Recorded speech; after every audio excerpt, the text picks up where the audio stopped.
believe that there's anything eternal alongside God. It's interesting that we went to John 17:5. Let's go to John 17:3, where Jesus addresses the Father and says, they may know you, the only true God. So in John 17:3, who's Jesus calling the only true God? Who is he speaking to? He's speaking to the Father just like the Father spoke to Jesus in Hebrews 1:8 and says, I will glorify you and your kingdom will be eternal. You have a scepter of righteousness. He says, he speaks to the Son. He says, and Okay, to the perfect. Son. I want to tie it back to John 17:5. Sorry, John 17:3. So Jesus is calling the Father the only true God. Is Jesus the Father? Jesus is the Son.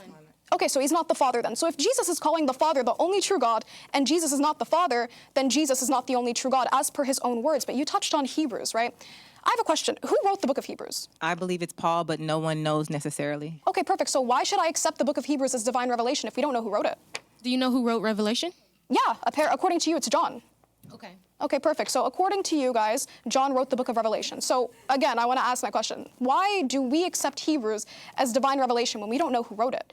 And to be consistent, if hypothetically speaking, we had no idea who the scribes of the Quran were and so on and so forth, and it's a book that came out of thin air, you guys would be pressing us Muslims and saying, why would you believe in this book and we don't know who authored it and so on and so forth. So I'm asking for consistency.